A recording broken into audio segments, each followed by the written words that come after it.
Now going through the 10-day period of the moon, which is the toughest time for the Duke, we reach the 4th day, where Alicia is discussing the duration of the moon while the Duke seems to be braiding her hair. During this, the Duke asks why she asked him to braid her hair. Alicia simply replies that it is more convenient this way.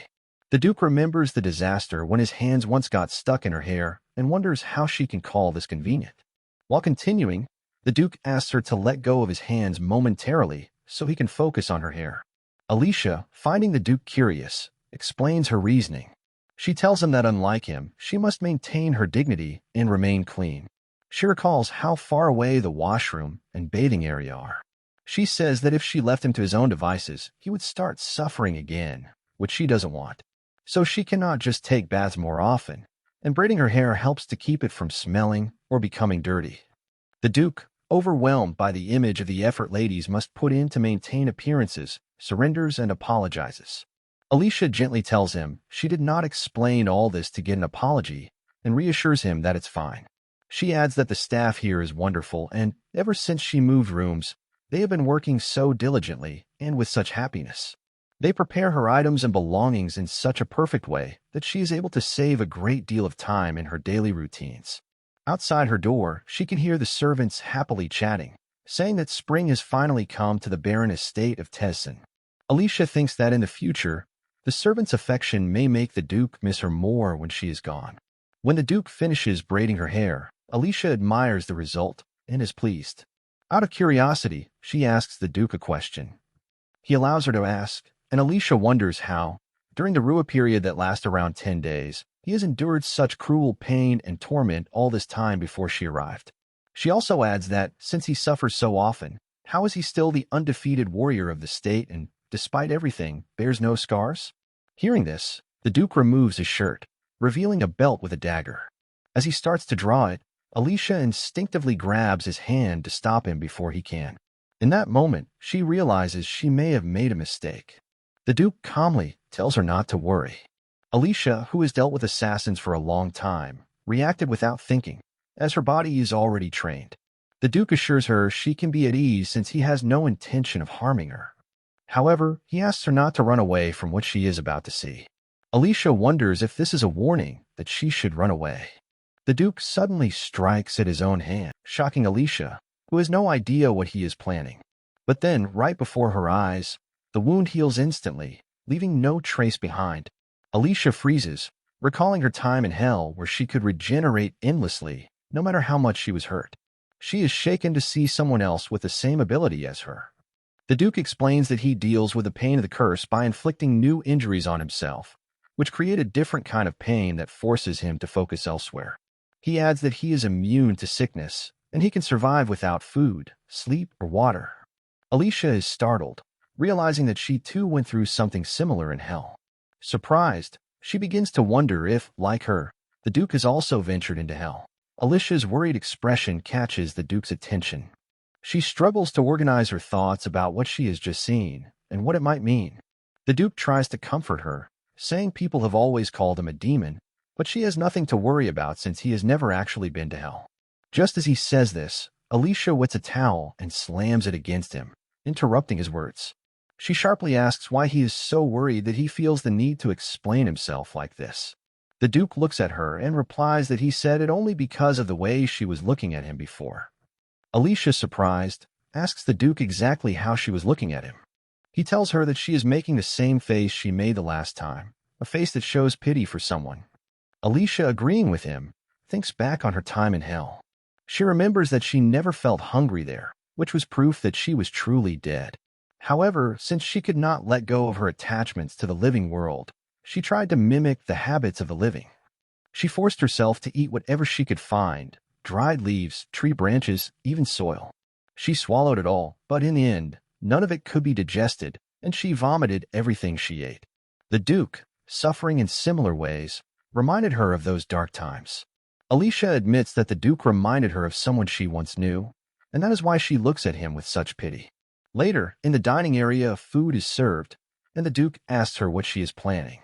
Alicia, remembering her habits when she was dead, tells the Duke that she has brought food for both of them. She further insists that even if he is not hungry, he should still eat with her. The Duke wants to reject the idea and tries to protest, But before he can say anything, Alicia leans close and reminds him that he promised her he would do anything in exchange for holding hands. Seeing his hesitation, Alicia teases that perhaps she should have asked him to marry her instead. Embarrassed and defeated, the Duke gives in quickly, rushes to the table, sits down without further complaint, and agrees to eat. While holding hands, the Duke struggles with his spoon as it shakes in his grasp. Alicia notices this and asks if he is in pain, making it difficult for him to eat. The Duke, embarrassed, admits that he is right-handed, which is why he is struggling now. Alicia beams, delighted to learn something new about him. The Duke then requests if she can sit on the other side of the table.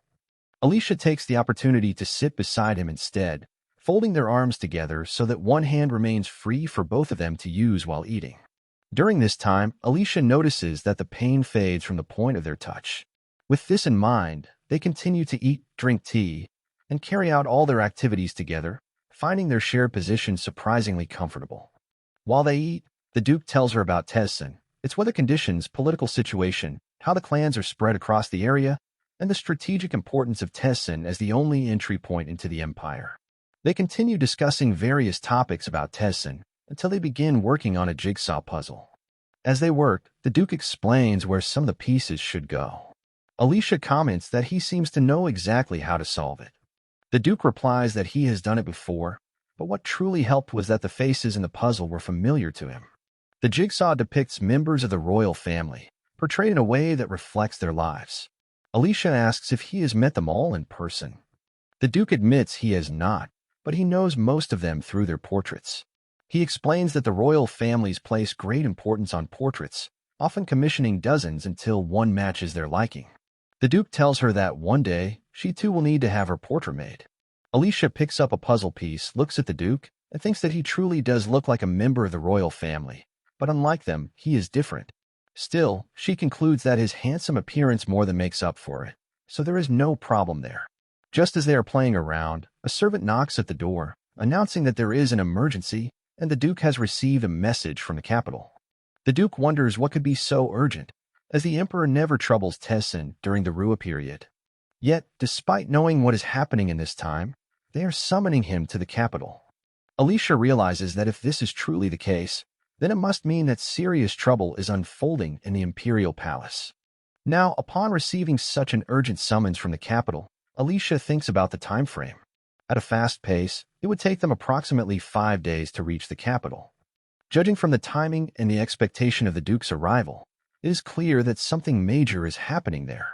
All the servants in the house of Tessen are shocked and angered by the Emperor's call. They know the Duke's condition, and yet he is being told to come immediately. The maids complain that if forcing a sick man to work is not tyranny, then what is? The butler tries to calm everyone, reminding them they cannot do anything since their lord has already made his decision. He will respond to the summons and depart for the imperial capital the very next day. Meanwhile, knowing the timing of the matter, Alicia guesses the true situation unfolding in the capital and the reason Duke Tessen has been summoned. The letter stated that a woman, who is about to give birth to the Emperor's child, will be brought into the capital and placed in the concubine chambers to deliver the baby.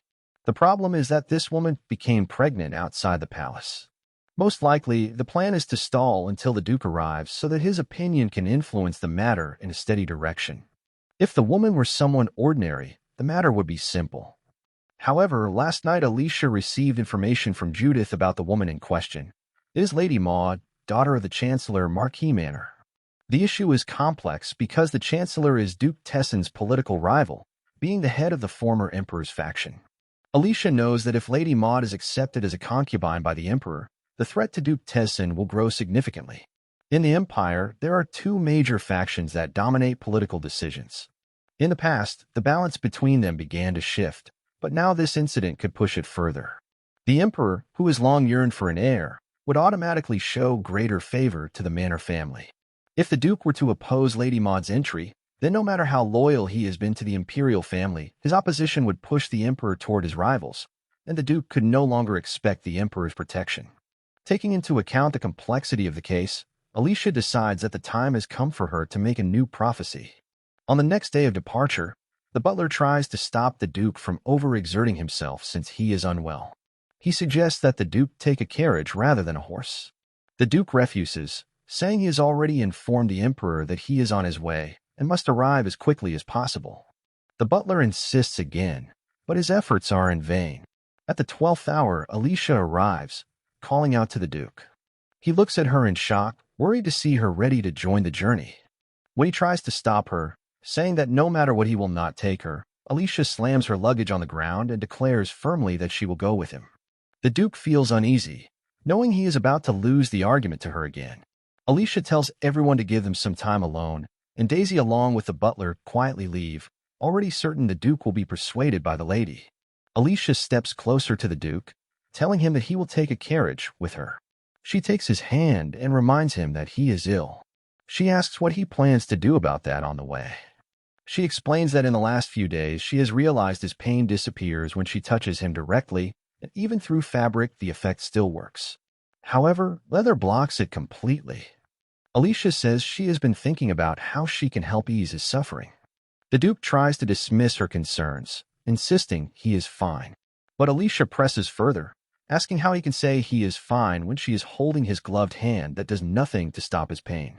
She tells him she knows the ringing in his head is still there, and that it will only get worse if she is not around. The Duke, knowing she is right, rises to silence her words. But to his surprise, Alicia suddenly hugs him tightly. The Duke is left speechless as Alicia asks gently if the pain that tormented him is gone now. Surprised, he asks if this was what she was talking about earlier. Alicia replies that she was wondering if the effect increases when the area of contact also increases. She adds that the advantage of this method is that they can use it in any case of emergency as well. The Duke thinks for a moment and tries to argue that there would be no need for that, but before long, the same Duke is already sitting inside the carriage. Alicia taps on the carriage, telling the driver to start their journey toward the capital.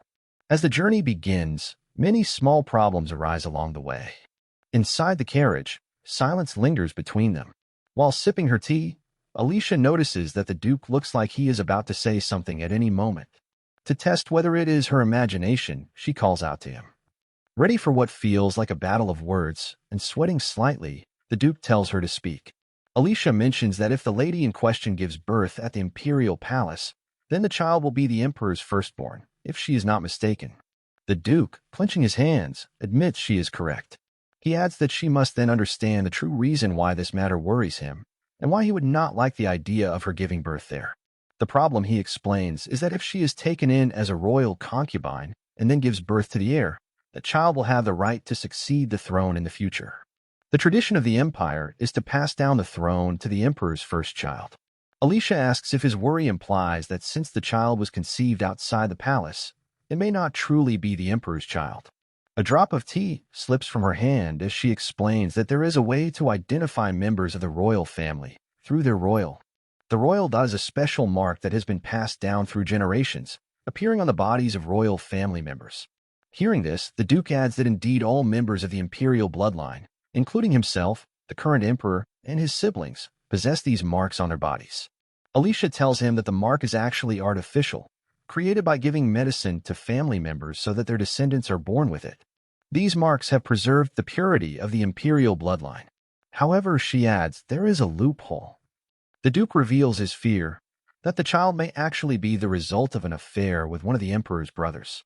If that were the case, it would be impossible to distinguish whether the child belonged to the emperor or to one of his siblings.